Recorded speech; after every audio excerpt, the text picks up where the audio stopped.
Cool. Hi. So, as Slice already noted, and as you can see on the screen, please ask as many questions as come up in your mind.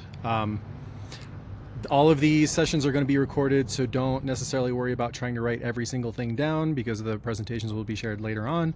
You can instead maybe use that time to note down little questions that come up as we're chatting so that you don't forget them by the time that you want to actually ask them. We're going to be talking about the overview of skating official positions. And I just want to throw out there right out the gate, a lot of positioning and a lot of responsibilities of roles really comes down to what's happening in the game, what type of crew you have, where you are in your own journey. Like there's a lot of preference-based things alongside a lot of standardized things. So some things here are very standardized. Some things here are like, here's how I have done it, or here's how I've seen it done, and just kind of like preferential things. So don't leave out of this class and be like, well, Mark said this, therefore, like it doesn't necessarily work like that most of the time. A lot of stuff in Derby is, it depends. So we're going to be going over the lower section of the roles here, the on skates positions.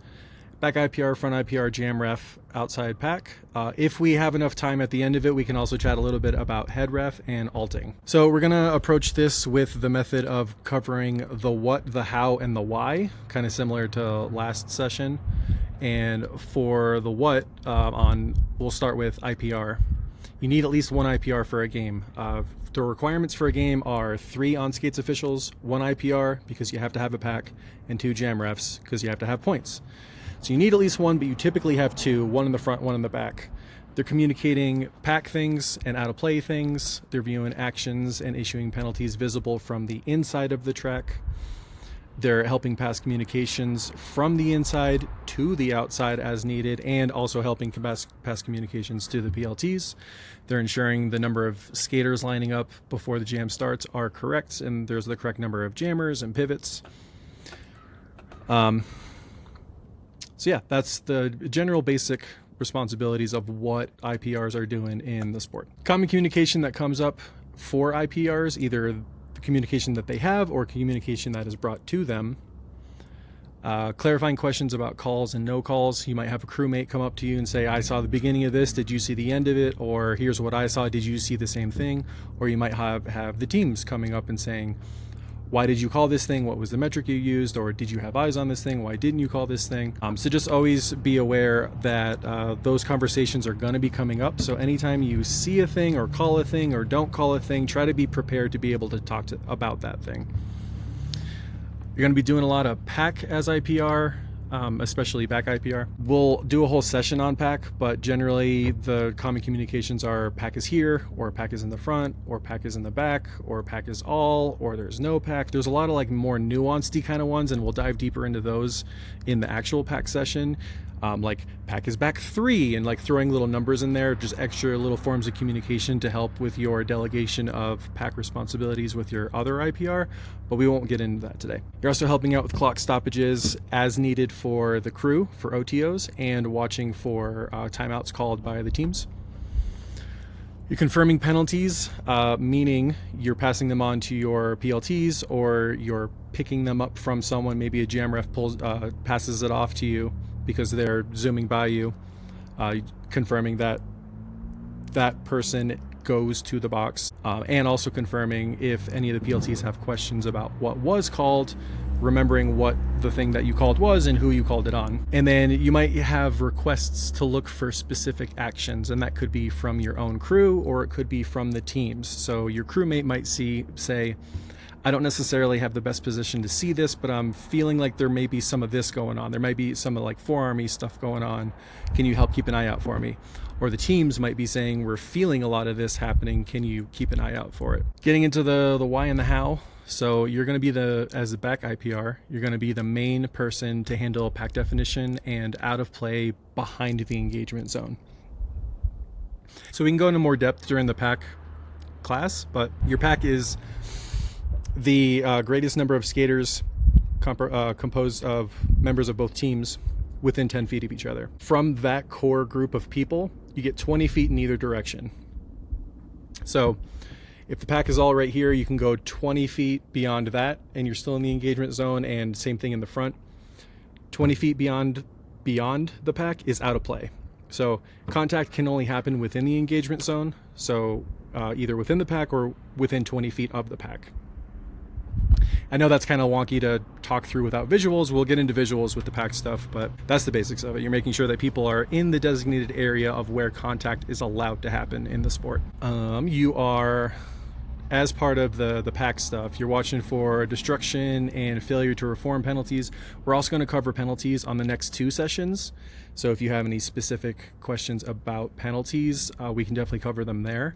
If there's anything where you're like, I literally don't understand what you're explaining because I don't understand what penalty that is, then feel free to ask it.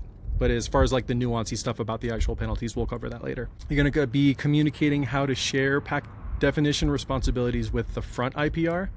There's a lot of circumstances that come up across games where you need to leave your position in order to handle something else, and you're no longer in the best position to call pack or define pack. So chatting with your front IPR so that they know how that delegation is going to work.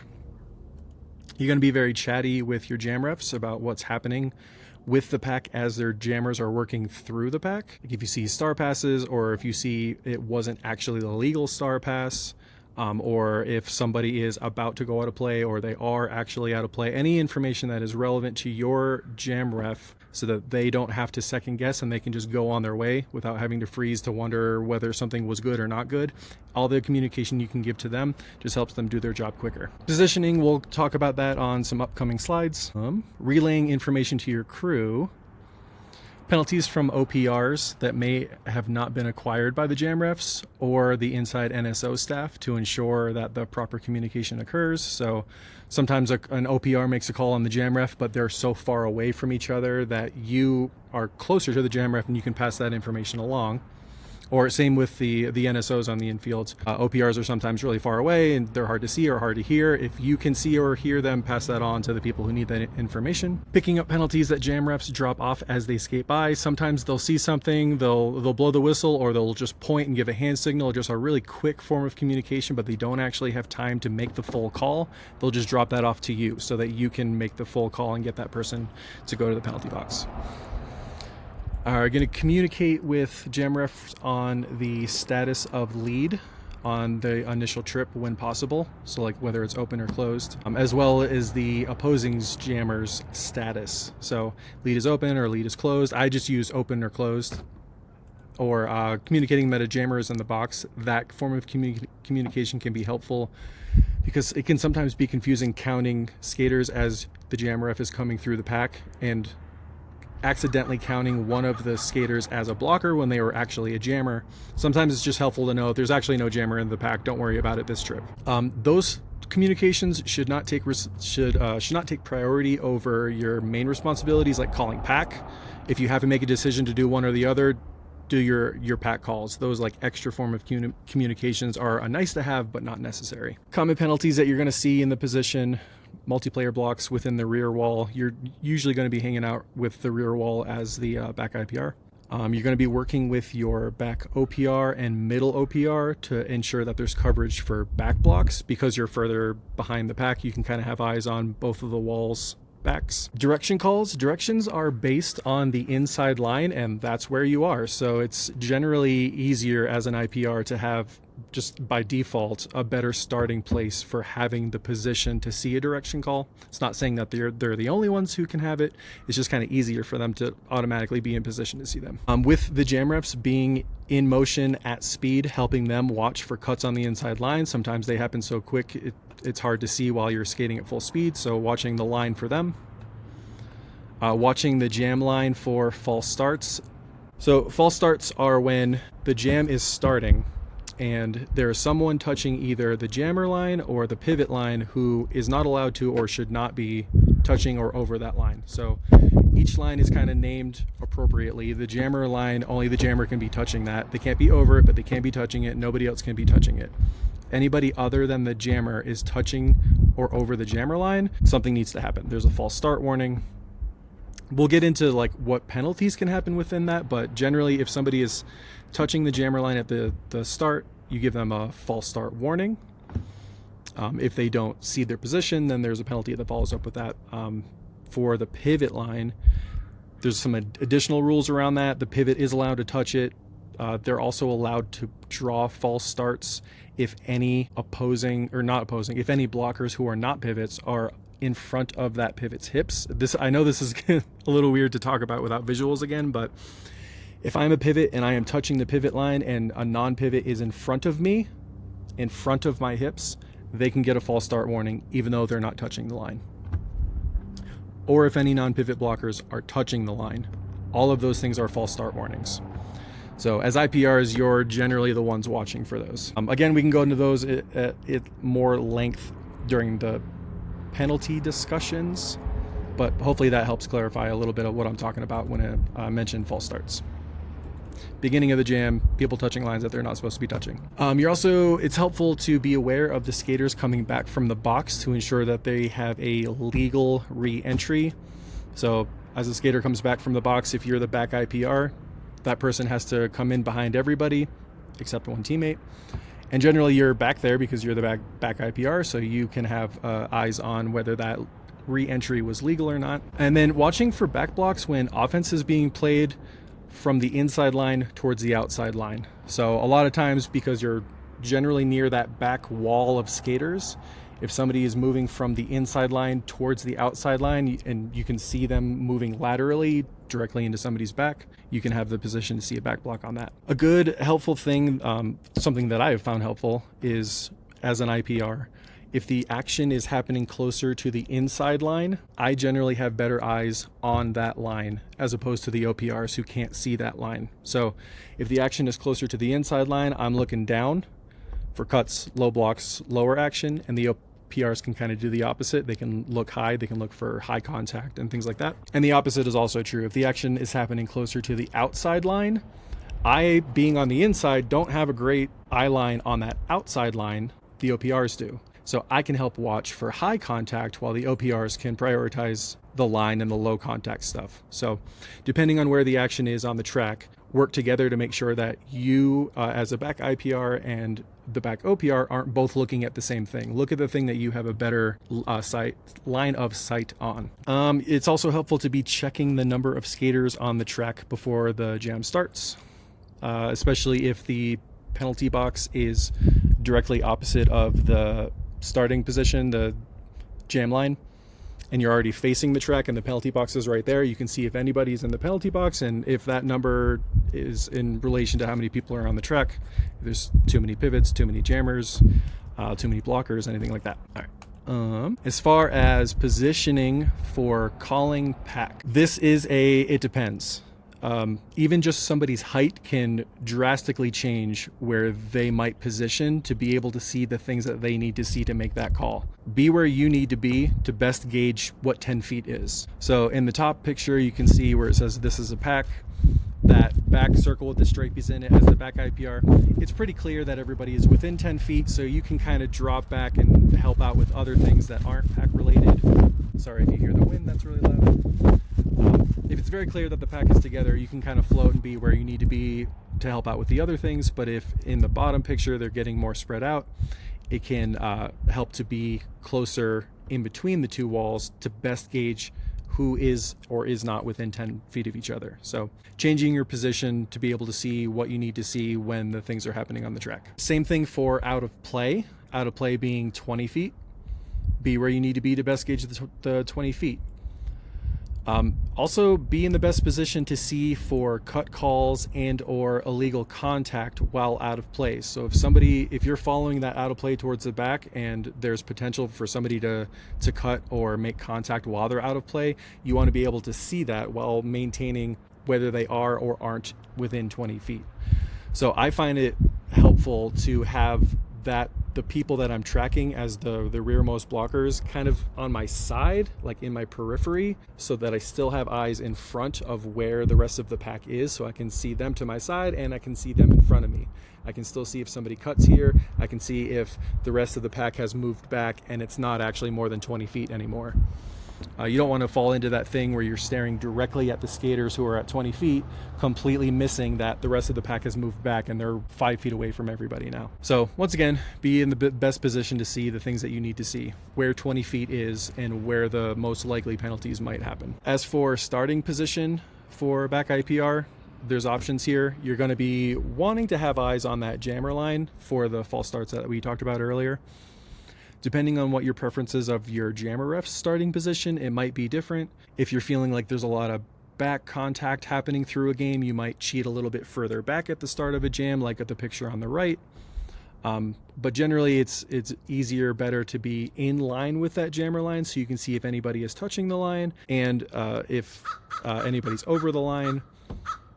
And if there's any contact before the whistle, anybody like jostling around that caused that person to touch the line beforehand. During the jam, yeah, sorry, the bird agrees that the starting position might be flexible. So positioning during the jam, as the pack flexes and does the kind of accordion thing, you also need to adjust to see what you need to see. When the pack is closer together, you can, like I was saying earlier, you can help prioritize having eyes on the other things that are happening in the game. When the pack is more stretched out, position to have sight on all of the bridges, as well as the people most responsible should a destruction or a failure to reform happen.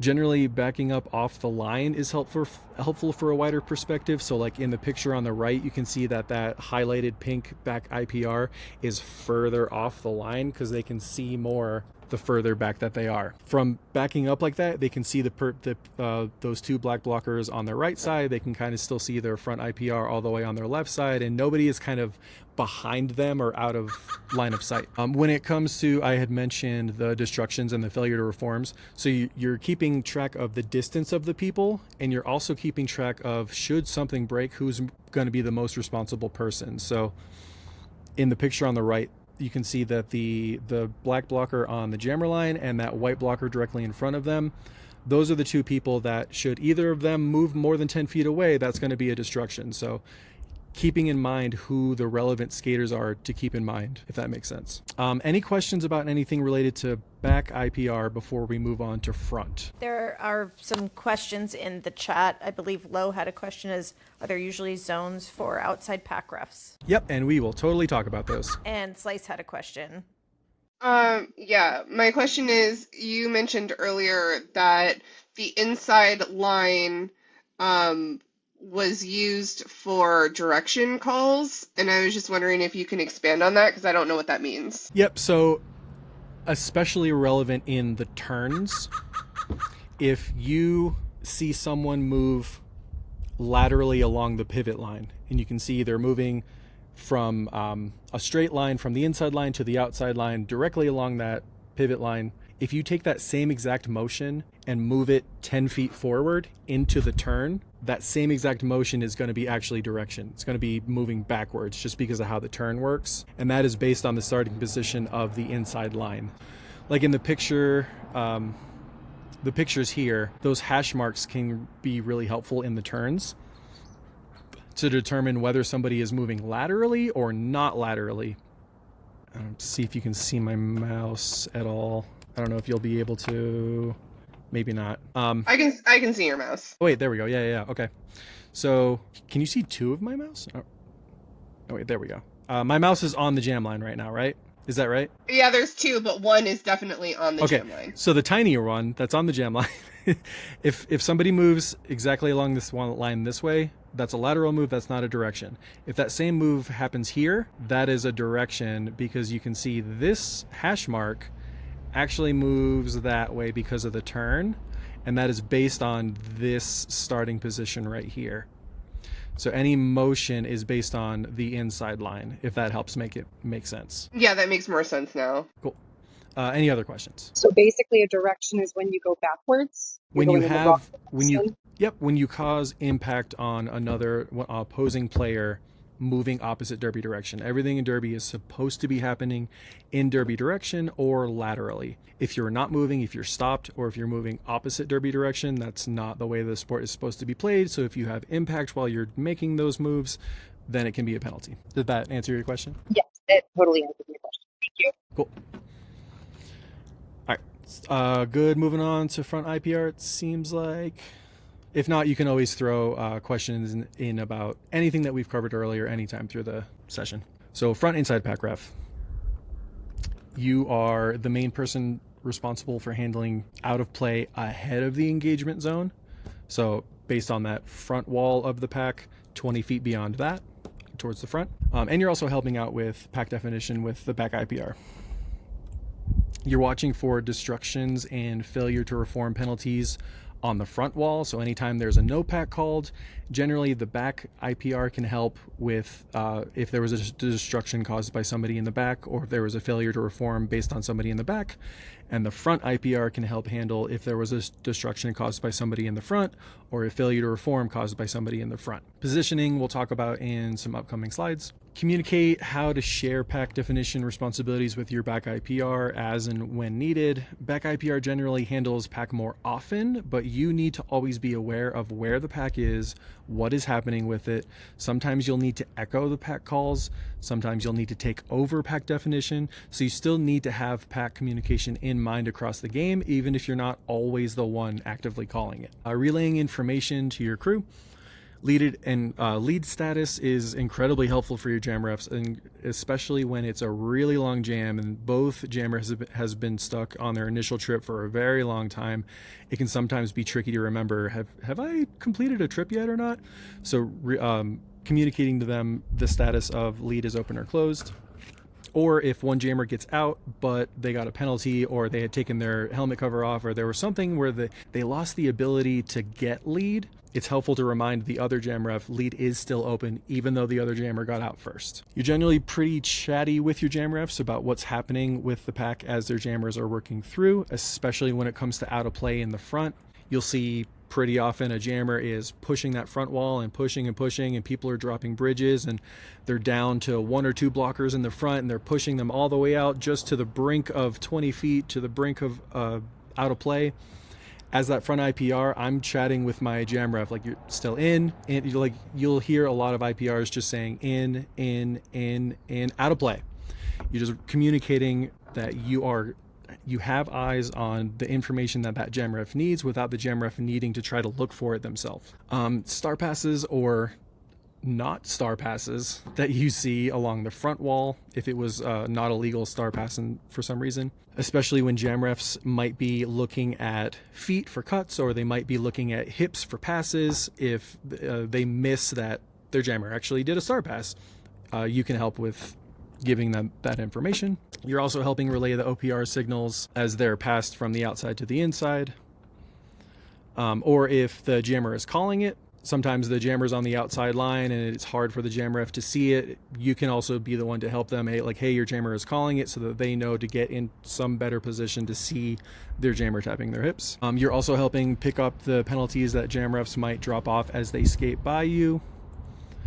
And you're ensuring all the infield officials have the information that they need, like the PLTs getting all the penalties that they need. Penalties you'll generally see as front multiplayer blocks on the front wall, because you are in front of everyone. You have a good perspective on the links that are happening in the front, or the forearms, like impeding forearms that are across somebody in the front. Just eyes from the front see those things more often than not. Out of plays in front of the engagement zone would be all yours. For out of plays, it is important to note that you do have to signal and give the out of play warning before you can issue a failure to return penalty, but you don't need to give the warning if there is a contact penalty that happens out of play.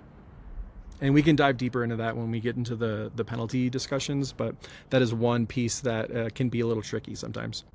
Directions on the front wall, again, because you're on the inside and it's based on that inside line. If you see anybody on that front wall skating opposite derby direction, you generally have a, by default, good starting position to see that. False starts on the pivot line, we talked about that earlier. Because you're the front IPR, you're going to be along that pivot line, so watching for those. Assisting jam refs with cuts on the inside line. It's really helpful if you are close enough to the line where you can see straight down the line as the jam refs are coming through. A lot of the times, if a jam ref is directly in line with their jammer, as they should be, it's really difficult to be able to look straight down and see whether there was a cut or not. You as a front IPR sometimes have a really good angle down that inside line to help watch for cuts. And then same as the back IPR, watching for back blocks should there be any offense played on the front wall that is starting from the inside line towards the outside line, directly into anyone's back. The why and the how. Again, For positioning, just be where you need to be to best gauge 20 feet. I don't generally try to give people like, oop, hang on, wrong slide. Be definitely 5 feet or be definitely 10 feet because, again, like I was saying before, just height difference can change how somebody sees or how much they can see.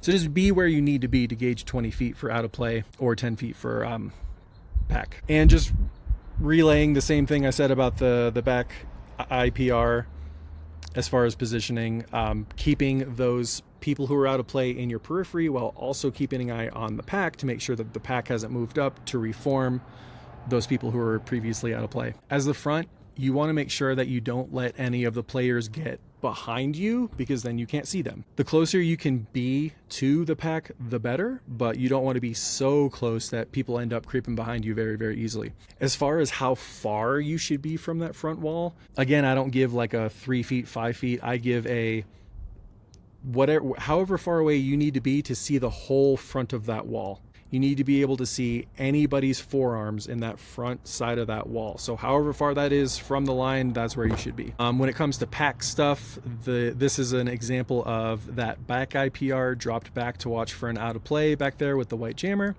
and the front IPR colored orange dropped back to handle the pack stuff, dropped back to where they could best gauge where 10 feet is while their back IPR handles the OPR stuff.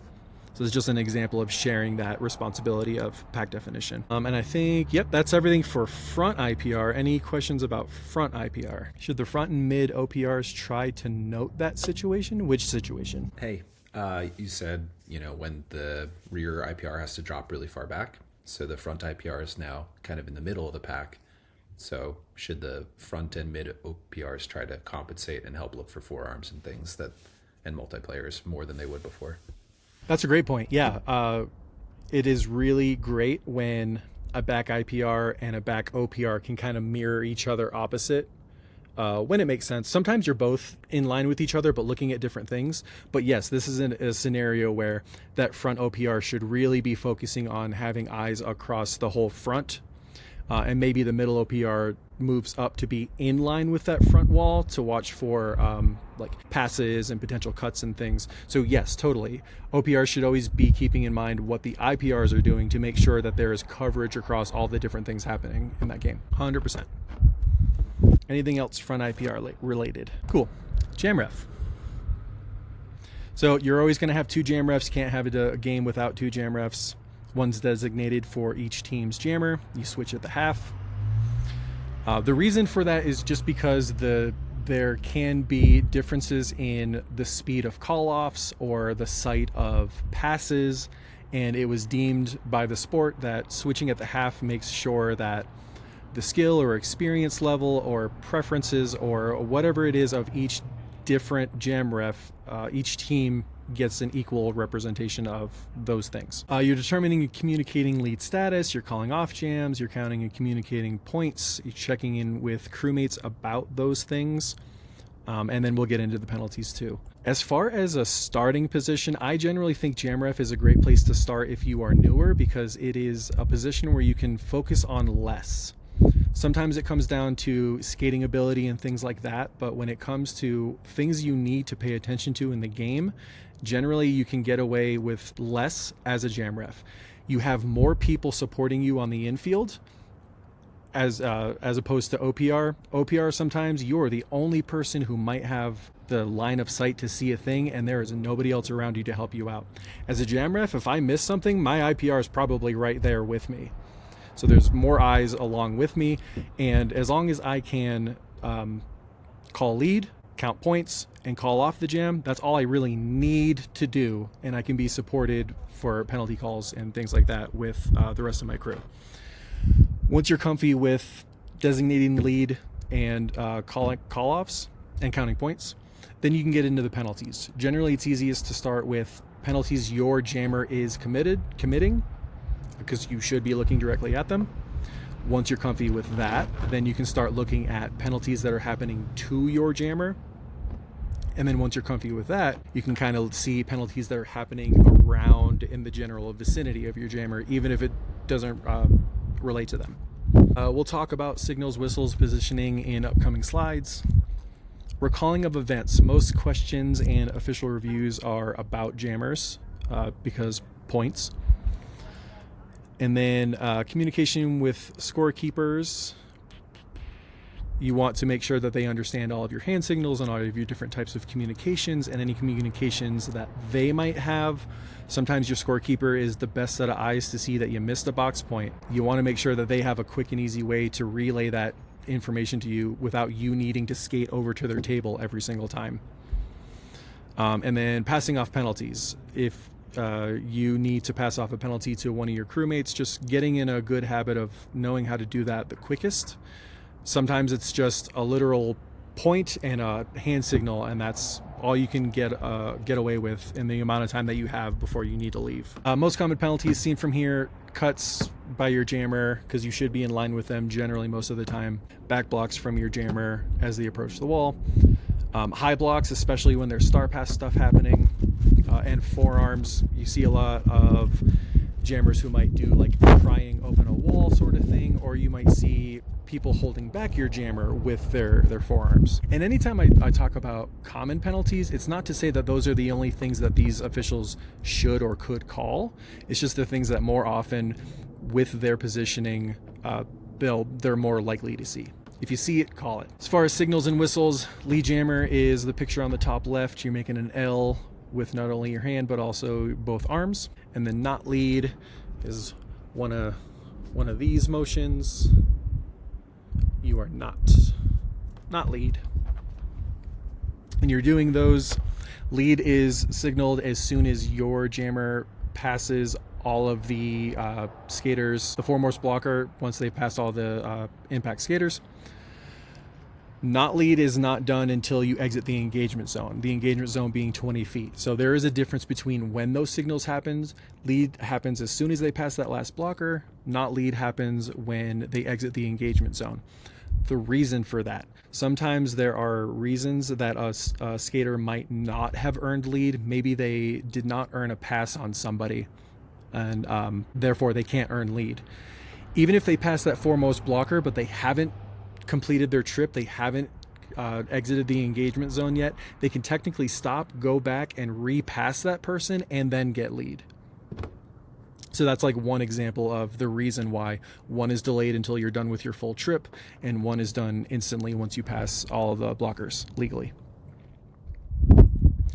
As far as whistles, 2 short whistles happen for lead, and 4 whistles happen to call off the jam once the jammer makes multiple hip taps. Positioning. You want to be as close to the line as possible. You can see in this ridiculous, amazing clip, sometimes that means skaters are going to be coming across right in front of you, so you need to be prepared for that. As with any skating position, because you are very close to the game that's happening, you need to be anticipating and expecting that somebody might be coming towards you, and contact may happen. It is not always a penalty. Sometimes it's just the name of the game. It's not always penalizable, but avoid it if you can. Be able to anticipate and avoid it when you can. You want to be as close to the line as possible. You kind of own that line as the jam refs. The IPRs should give you that line because you need to see a lot of different things to make the calls that you need to make for earned passes, for points, for call-offs. You need to be as close to them as you can be. As far as starting position, there's a couple different... Incredible clip. Yeah, I know, right? Starting position based on where your jammer is more likely to get caught up at the start. So you can see the black line of skaters. Let me see if I can use my mouse here. Okay, so the black line of skaters, this white jammer is most likely to hit this black wall. So the white jam ref, sorry, these colors aren't the most clear, but the person following the white jam ref is more likely to stop here with this black wall, and opposite over here. This black jammer is most likely to get caught up on the white wall, so this jam ref can be a little closer forward. The reason that this jam ref is a little bit further back off the line is because just in case this white jammer makes it through that line immediately, this jam ref has a clear path to go forward and doesn't just run straight into their fellow jam ref. Hopefully that made sense even with the multiple arrows on the screen. Let's see. Oh, as far as positioning for when you are approaching the pack as a jam ref. Generally, it's best to always be in line with your jammer. There are times, different scenarios or different crew dynamics or different game dynamics where you might want to change it a little bit. If you feel like there's a lot of back blocks happening and there's a lot of pack stuff going on and your back IPR might not be able to help you with watching for the back blocks, and maybe you don't have any OPRs in this game, whatever reasons there are, maybe there isn't somebody who can assist you watch for those back blocks. Maybe you can cheat back a little to watch for that contact and then get in line with them rather than staying in line with them. If the game has had a lot of really quick call-offs as soon as that jammer hits the line, you might want to get to that line a little bit before your jammer hits so that you're already there and ready to see exactly where they were when that call-off happened. So there are scenarios where you might position a little bit differently just based on what's happening in that game. Generally, you want to be in line. Common communications. So clarifying questions about points from your OPRs. Your OPRs might have a better position to see who they did or didn't pass, especially on the outside line, especially if your jammer went out of bounds right around one of the blockers. Checking in with your OPRs to see whether that pass was earned before or after your jammer went out of bounds. And then teams are going to be asking about points. Clarifying questions about penalties and no calls. The recalling of events related to your jammer. Like I said before, most official reviews are jammer related. Somebody either wants to release your jammer from the box or put your jammer in the box. So you need to be able to replay everything that happened to or from your jammer in that jam. Lead status, communicating not only with the player on the track, whether they are or are not lead the moment it happens, but sometimes the skater is unclear. Even if you're pointing directly at them, they'll still look up and ask you if they're lead or not, and it's fine to answer them. And then also letting the rest of your crew know whether I'm not lead because my jammer took their helmet cover off before they exited. So as you're skating around, it can be helpful just to be like, hey, lead is still open. Checking in with crewmates, like I said before, sometimes your scorekeeper has better eyes on things that maybe you missed, not on the track points. Somebody was out of play when the jam was called off, or there was somebody in the box when the jam was called off, or somebody was on their way to the box when the jam was called off. Just checking in to make sure that you have all the information you need to assign the right amount of points. And IPRs too. IPRs can help with relaying whether there was someone out of play when the jam ends. If somebody's out of play and the jam ends, they're not on the track point, the same as if somebody was in the box. Requests to look for specific actions, like I mentioned before, a lot of requests to look for certain things, especially from teams. Same with a lot of official reviews being about jammers. A lot of feedback from teams are also about jammers. Like we're seeing this jammer leaping into our walls a lot or using their arms against us a lot. So you'll be requested to look for specific things. That is everything that I had for jam ref. Any jam ref questions? Oh wait, as a jam ref in that example, would you go ask that OPR before holding up any points for the end of that jam? Yes. I will note there is merit. It is important to have optics of confidence. You want to be able to give points and show that you are on top of your game, basically. I wouldn't say you want to go and check with your OPRs every single jam. If you're a coach and you're seeing that, you might think like, this jam ref might not actually know what they're doing, when you're really like, I just want to make sure I'm 100% sure. Just be mindful of the optics of the things. But yes, definitely check in with your OPRs if you are uncertain. Maybe you were a little bit out of position. Maybe you got burned a little bit. Maybe you fell at the last moment. There were just circumstances where you did not have position and somebody else did. So definitely go check with them before you put your points up. I was thinking more about not confusing the scorekeeper. Yeah. And sometimes you need to correct it. Sometimes you throw up 2 and then you realize, oh, I missed the box point and now it's actually 3. So that's another, like, making sure that you have good rapport with your scorekeeper for updates. And also try to make sure that you're not giving a point update immediately before the other jam starts, because the teams need to have enough time to call an OR or refute something or have some sort of response to what did or didn't happen in that jam. If the jammer has passed one blocker, then a different blocker gets sent to the box and the jam is called off. Does the jammer get 1 point for the one blocker passed, or 2 points, 1 for the blocker passed and 1 point in the box? So you're talking about a not on the track point that happened after a pass was already earned. Ooh, you put me through the ringer here. I believe you still need to pass an opposing blocker. If they had already passed this them, rule today, and it's kind of vague. yeah, In the rule book. I don't think there's a scenario where you need to pass an additional opposing blocker in order to earn a nod on the track point. We can definitely, I can definitely get back to you on that. But I believe in the scenario you are pointing out, they would get 2. It falls under score avoidance. If anybody's trying to look it up in the casebook or the rules, there's are sections about score avoidance. So that's where I'm going to be looking after this call. But I believe the answer is 2. Another good thing about officiating, admit when you don't know. Admit when you're not sure. Anything else jam ref related? No? Cool. OPR. So ideally you have 3. There are no requirements to have any OPRs, but nobody wants that. You want to have eyes on the outside line. You're generally viewing the actions and issuing penalties that are visible from the outside of the track, helping pass communication from inside or outside to the jam refs and to or from the penalty box. We'll dive a little bit more into that. You're helping ensure the correct number of skaters are lining up, the correct number of jammers and pivots and things like that. This is especially true if the penalty box is right behind you at the jam start line. You're the closest person to that penalty box in that scenario, so it's really easy for you to just be like, nobody in the box, we have the correct amount of people, or like there's one pivot in the box, I shouldn't see that pivot on the track right now. And assisting IPRs with calling penalties during no packs or out of plays. Generally they have better position for those things, but sometimes things get really, really busy and you can help out with those. The why and the how, we'll talk about a lot of these in the upcoming slides, but there's non-standardized signals for communication.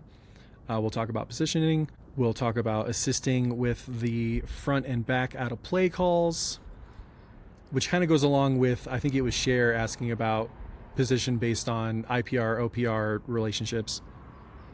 And following and passing along jammers, OPR to OPR as they travel through the pack. So in an ideal world, it's really cool when back OPR can start following a jammer, and then as that jammer kind of makes it more towards the midline of the pack, the middle OPR can take responsibility of that jammer and then follow that jammer closer to the front wall, and then from there, the front OPR can follow that jammer along the rest of the way. In those scenarios, you can also pass information along from OPR to OPR, because maybe the back OPR saw the beginning of an action and the middle OPR saw the end of an action, and together with our forces combined, we are Captain Planet and we can make that call together. Wait, my reading of the rules is having earned a single pass makes you eligible for all not on the track points. Yeah, so it would be 2 points. Cool.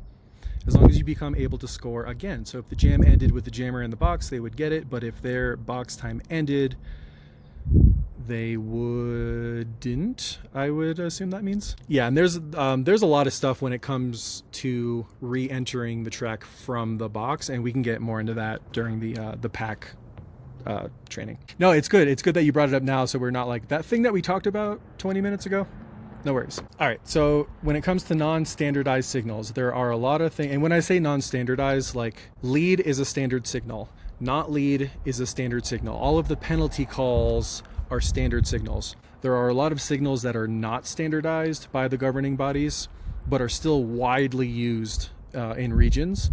And some of those include the initiator went out of bounds, like showing the back of your palms. That can be helpful to let the people on the inside know, I did see this person go out of bounds, but the person who initiated and sent them out of bounds also went down or also went out of bounds, so they no longer have superior position, and they should not be considered for any cut calls or anything. If a player moved into the action, there's a disc signal that is used where one person moves in front of the other, and that, like back block is an example. Sometimes a jammer is at speed, and the very last second a blocker moves in with their back and there's contact made. There was not enough time for that jammer to adjust their speed or trajectory, and at that point that blocker who moved into the hit becomes the initiator, and it's a no call. So that's that can be a really helpful one to pass along, and that's again just saying I did see the action and it is legal. There's a lot of that was shoulder, not forearm for a hit. That was side, not back that I saw hit. Like kind of a similar motion. I can't get low, I can't get high enough, but kind of a same sweeping motion on the hip for that was hip and not a leg block. There's a lot of nodding that happens. Just, yes, I'm seeing this thing that is happening right now, and it all looks legal from where I am and my point of view. There are signals that some people use for there's only one player from a team on the track. So like there's only one black blocker on the track right now. And that's telling you if you issue a penalty on that person, just make sure they remain on the track. I've just seen that as just like a one. You're just kind of relaying it to your fellow OPR, just, hey, there's only one. And there's a lot of like, hey, move up or like move back as the three OPRs are shifting based on what's happening on the track. And there's dropping. We'll get more into that on an upcoming slide, but sometimes the pack is moving at such a rate where OPRs are out of position and somebody needs to drop and come around the other side, and it's helpful to let your other OPRs know, hey, I'm dropping, or if you need to suggest to them, hey, you should drop, just being in communication so you all know what each other are doing. All right, I have a visual here, and I just want to say out the gate, these three OPRs, I am not suggesting that this is an ideal position for them to be in. This is more about just understanding the zones that they might own. It's an example of the overlap they have for the line of sight that they have. So that front OPR on the left, they can see the front of that wall, and they can also see all the way down that line. Back OPR, same thing but opposite. They can see the back of that back wall and all the way up the line, and that middle person can see the back of the front wall and the front of the back wall. That really helps ensure that you have coverage across all the different people that are on the track. Why there's overlap, potential forearm impeding, as an example in that photo. If this is seen from the front, depending on what happened before or what happened next is really important. So you can see that OPR just to the left of that white 2-0 skater isn't going to be able to see that forearm, but the front OPR would. So even though that back OPR and the front OPR might be looking at the same exact skater, that different perspective is really important for different penalties. You can utilize the curves in really cool ways when it comes to seeing that inside line, especially helpful for forearms that send somebody across the line or apex jumps. For the infield officials, it can be really difficult to make some of those calls because everything is so scrunched up and really tight. It can be really difficult to try to make a call while looking directly down at something. So OPRs can position themselves to see that inside line from the outside curve, as you can see from those green lines. I wouldn't necessarily say that both the front and the back OPR should be doing it at the same time, but this is just an example that either one of them could be doing it based on what else is happening with the pack. This is a more realistic example of the OPRs being in a more realistic position, but again with those kind of line of sight zones. So that front OPR is still seeing the front wall and down that line. The back OPR is still seeing the back of that wall and up the line, and that middle OPR is still seeing in line with that front wall, but also seeing back along the front of the back wall. This is an example of dropping. Just use your imagination that this pack actually is at speed and moving, but this is an example where you can see that front OPR. Let me try to use my mouse here to use an example. So this, if you look at the tiny mouse, this OPR right here is actually the front OPR, and you can see that they've dropped back to be in the middle. So at this point, there's nobody seeing the front. So that back OPR should just drop and re-meet in the front and become the front OPR. You do need to take into consideration the speed at which the pack is moving so that you don't overcorrect and go too far back and don't give yourself enough time to come to a stop and then get up to speed again to remain in the front as that front OPR. So just keep that in mind too when you're dropping. Even if the pack stops and you're already in the middle of dropping, just commit to the drop and reform in the front. Don't try to, all right, well, they stopped, so let me go back now. Just commit to it and do the entire drop. I would say generally, if you are, as that back OPR, if you are more than 5 feet out of position, just drop. How do you communicate that you're dropping? I literally just say, hey, I'm dropping. Dropping. That's it. If that who was once front OPR and has now become middle doesn't realize that a drop is happening, also as I'm coming around to the front, I'm trying to get their attention to be like, hey, move to the middle. I got front now. Is that what you were asking? Is that helpful? Cool. All right, common communications. Clarifying questions about points. Like I said before, maybe your jam ref might come to you and ask if you saw any passes that happened on the outside line before that person called it or went out of bounds. Clarifying questions about penalties or no calls along with your fellow officials as well as the teams. Requests to look for specific action. We kind of already talked about this too. There might be actions that the team or the crew is feeling is happening on the outside line, and you might shift your positioning a little bit to see more of that. There are plenty of times in games where, all right, there doesn't seem to be a lot of back blocks happening. Maybe I'll shift up a little bit to see if there are other things happening a little bit more frequently. Piecing together information across the OPRs is really great to happen across a game, especially because as OPRs, you are generally skating the most, the furthest, the fastest. It can be that much more difficult to see an entire action from beginning, middle, and end. So a lot of the times, one OPR will have part of the information and another OPR will have the rest of the information, and you should be in communication with each other to make that call together. So a lot of times that's just like, did you see that contact that happened? Or here's what I saw as a result. Did you see the initiation on it? That was everything that I had about OPR. Does anybody have any questions about any of these things before we get into anything else? Also, how are we doing on time? I do have some sections on alt ref and head ref, but I want to prioritize the time that we have and any questions that people might have. We currently have 25 minutes left until 9. Cool. All right, yeah, I can definitely talk a little bit about those things then, but I'll pause in case there's any questions about IPR, JamRef, OPR. Still surprised that JamRef is recommended over OPR because I find JamRef skating harder, but I guess maybe it's just personal. OPR is more skating, and you have less backups. If something happens on the outside line towards the back, there's nobody else over there. If the game is happening at is such a speed where you're never in position, you can't make any calls when you're out of position. So a lot of it does come down to skating ability. If you're continuing to work on your like transitions and moving back and forth really quickly, maybe that would make jam reffing a little bit harder. But honestly, middle OPR does just as much as that as a jam ref does. The biggest reason that I say that jam ref could potentially be easier, again, everybody's a little bit different, is because there's less to focus on and you have more support with people around. Gem ref, lots of quick moves and stops and explosive starts. That is fair. You can also cut the infield as a gem ref. I can't cut the infield as an OPR. OPR, you got to skate further than everybody else on the track. Gem ref, you can do tiny little circles on the infield, you know? So I have a question regarding the OPR. Basically, so if you're the middle OPR, your position is kind of dictated by the other two people who are also OPR. And what is happening on the track. Yeah, I would say front and back have much more dedicated things for them to focus on.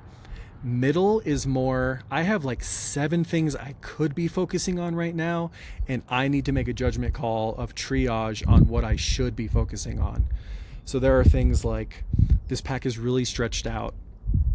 Should I be closer to the front group of people, or should I be closer to the back group of people? That might be determined by which jammer is lead. A call on a lead jammer is much more impactful on the game than a call on a non-lead jammer. So maybe you choose either closer to the front or back based on who is lead. Maybe one of your fellow OPRs is requested a little bit more support during the game. There's a lot of stuff happening in their area. They're still working on some of their skills or whatever. Maybe that would make your choice be to go to wherever they are. Or if your IPRs are positioned in a certain way and you need to make sure that there's eyes on a thing that's happening where there just isn't coverage because of where everybody else is. So middle is much more triage than specific dedicated responsibilities. And it also means you're kind of a ping pong ball. You're bouncing around a lot more. So what I hear is basically a lot of this is going to just basically practice helps a lot because you're really not going to know out the gate exactly where you're going to be as like a mid OPR. Like it's just going to take time. Yeah, I mean, every position has here's where you can start, just as a starting default kind of thing until you get like a little bit more comfortable with it. And with that, for middle, I would suggest prioritize being closer to that front wall, watching the back of that front wall and looking back towards the front of the back wall. That allows the front to be more front and not have to worry about being in line, and it allows the back to be more in line with that back wall. So yeah, if you're just not sure where to be positioning as an OPR at any point, generally that is a good starting spot. Be closer to the front wall. Thank you. Anything else? Cool. Keep the questions coming for sure, but we'll just use the rest of the time that we have to try to get as far into the rest of these notes that I have.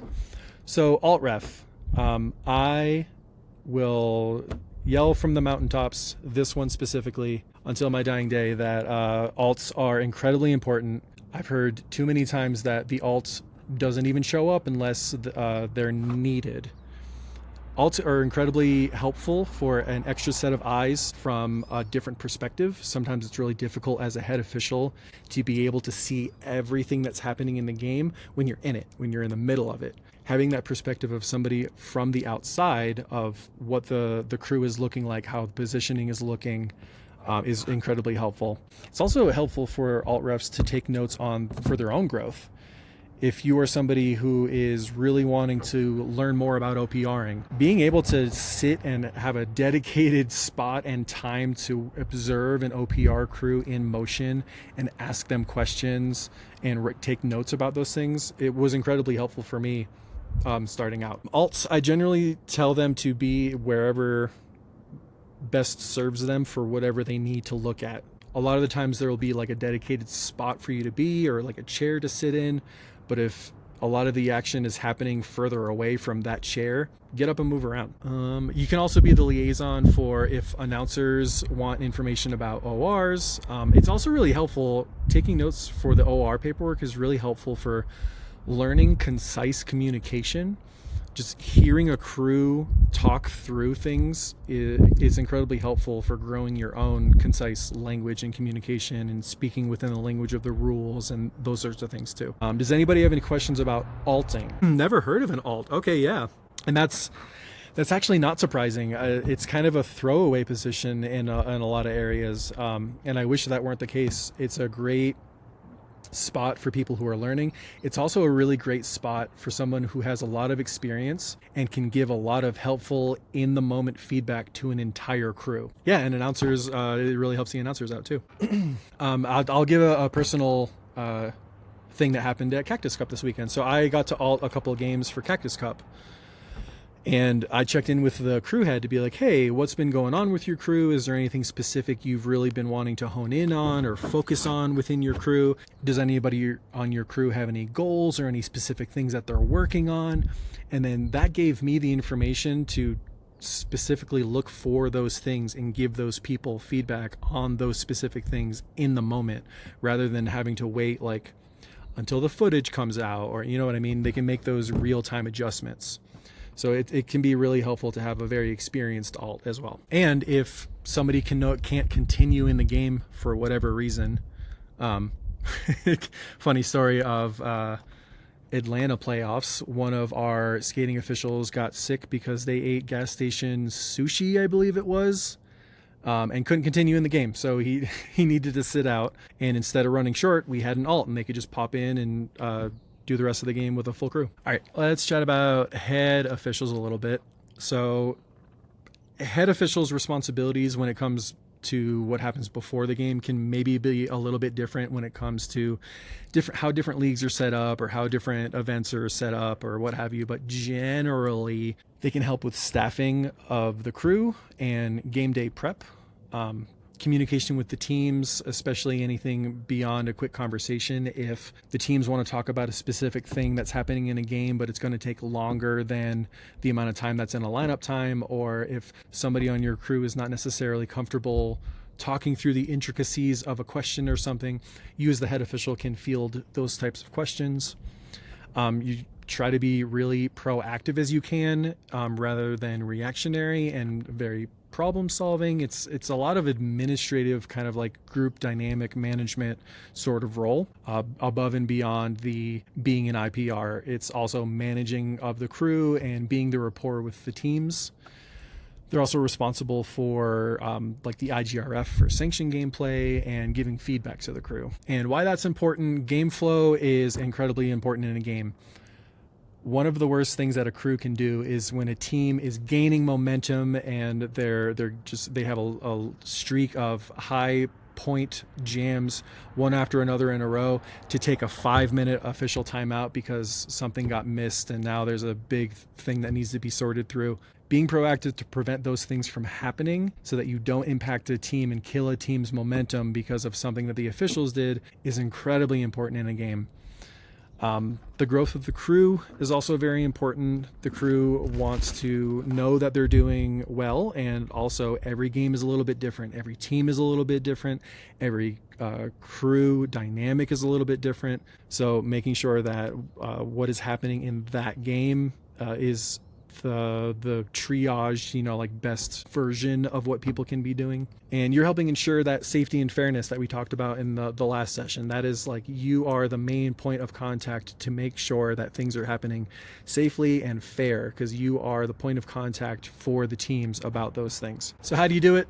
Know the people on your crew. If you can do footage review, great. If you can review their game history, great. If you can have conversations with them before the game to better understand where they are in their officiating journey, any goals that they have, any skills that they're working on. Take those things into consideration when you're doing the staffing decisions, and work together as a team. One example I gave, I might have given it at the last session, but I still think it's relevant here. When I first started out as back IPR, I knew that my skating skills were not up to par to follow run backs to the back. So I had a conversation with my back OPR to be like, hey, look, I know I won't be able to do that part of this role. Can you help me out? So having those kind of conversations so you as a crew can all work together. You are the main facilitator of those conversations. Knowing all the different positions is really important. Even if you're not necessarily the most skilled or most confident gem ref in the world, you should at least understand what the expectations of the role are so that you can help the people on your crew who are doing it. Keeping up to date on rules and different strategies that pop up so that you are not surprised by things that come up in the game. Know how and when to delegate things. Kind of like I said, I helped with delegation with my fellow OPR to help with runbacks. Delegation of pack definition. Delegation for like a back IPR might tell the front IPR to own the pack because I need to go have a conversation, but I don't want to go into a really long OTO right now, or pause the game for any reason. Let's just keep the game going while I do this thing. Utilizing your crew as a whole and not being I need to be the answer to everything. I need to know everything myself. Use the skills of your crew. And then alt. Use your alt. As a head official, your alt can be incredibly helpful as an additional set of eyes on things. Before the game, head officials are typically appointed by whoever is staffing that event. Like I said, you can review the available officials and assign people to the positions that holistically is the best setup both for the game at hand and the growth of the crew. So if it's a high stakes sanction game, you might place people where they feel the strongest.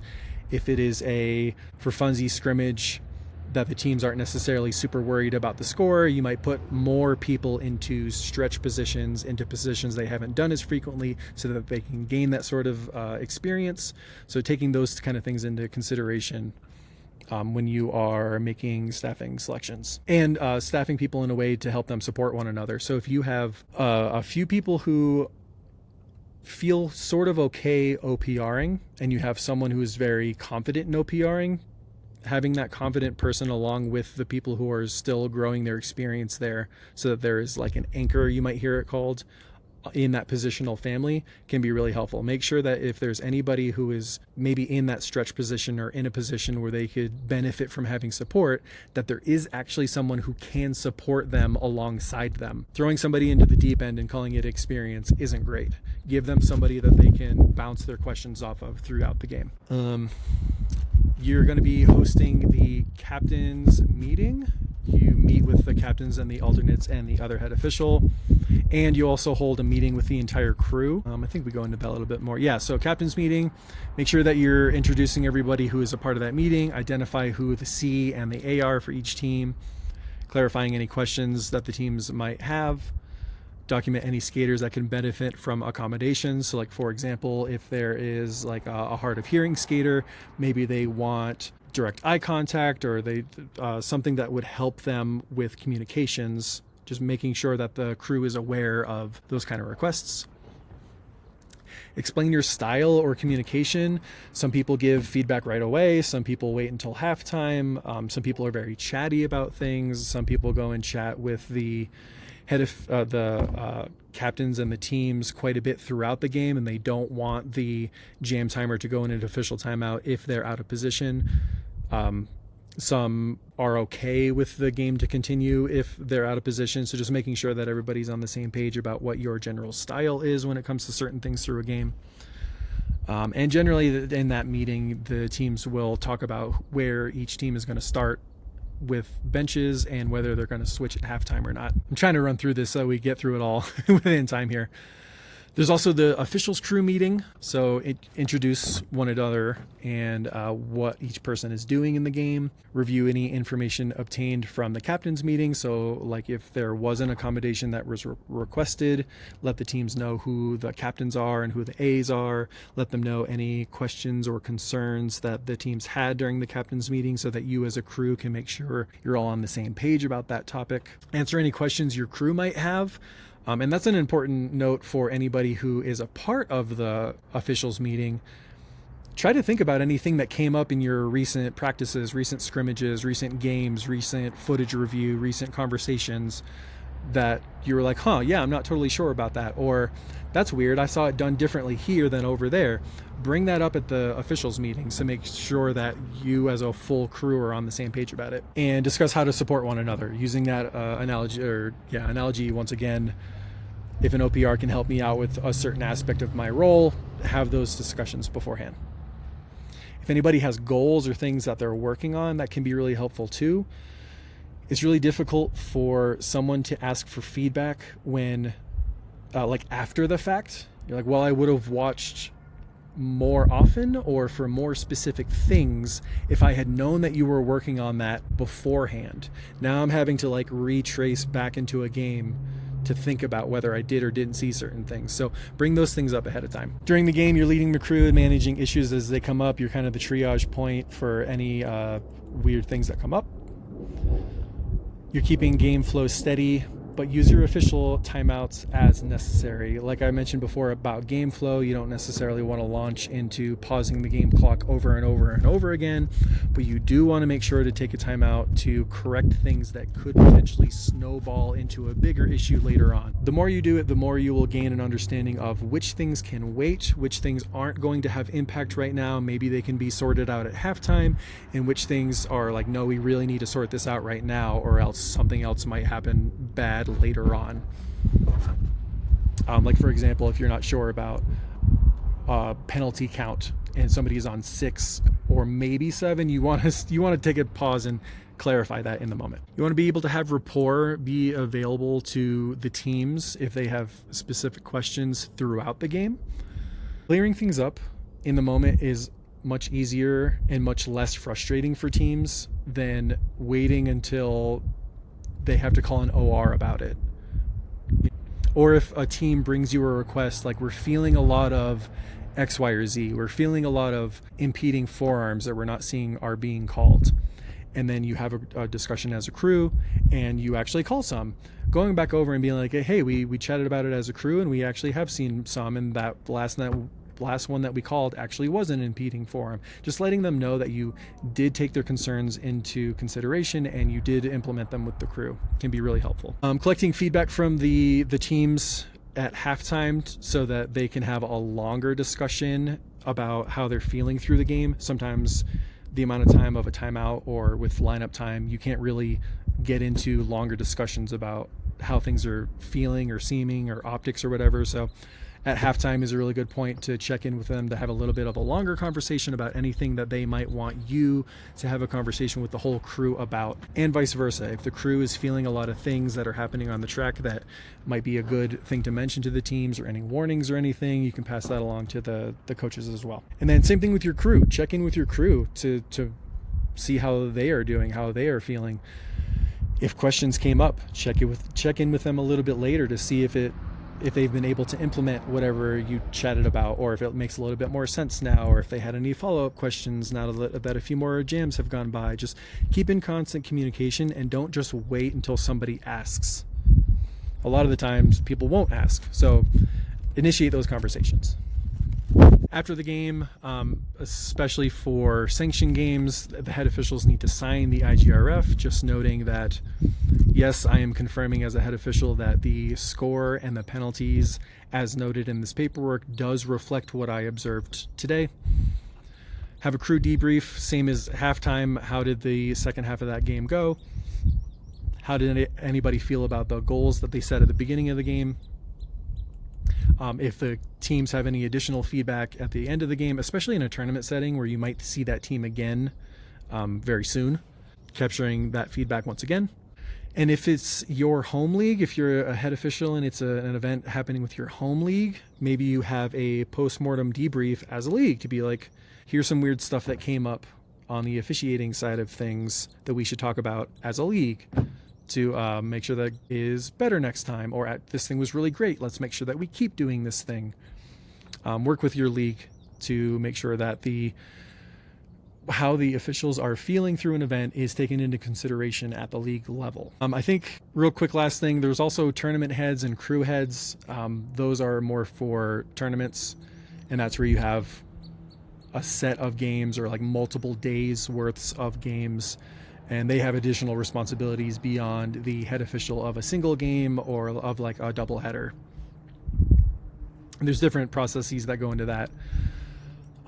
Maybe not super topical for this session, but if anybody has any questions about crew head things or tournament head things, let me know and I'm happy to chat about it anytime. But that's everything, and I think we're just about at time. So once again, does anybody have any comments, questions, anything at all about the skating positions? I have a question.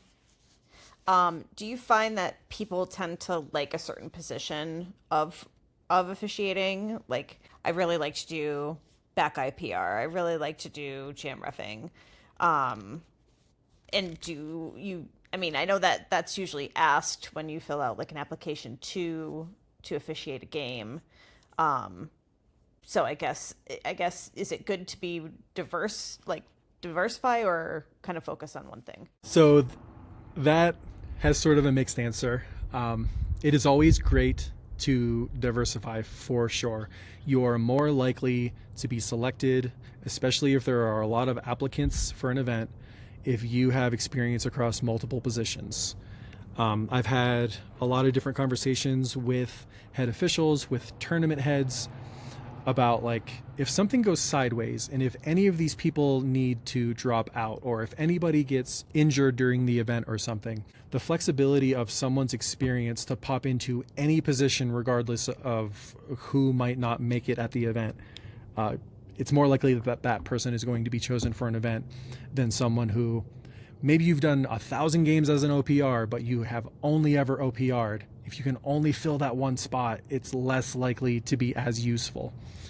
But also you want to balance it with, do the things that you like to do. If you only like to do certain positions, do them to the best of your ability because you like to do them. Don't do things if you don't like doing them, so it's a balance.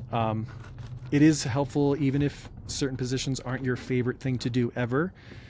I find it's important to do them anyway or learn about them anyway, because anything you learn about one position will always help you do and better understand a different position, because so many things within a crew is about teamwork. If you can better understand a crewmate's perspective or what their responsibilities are as they relate to what you are doing, the better you're going to be.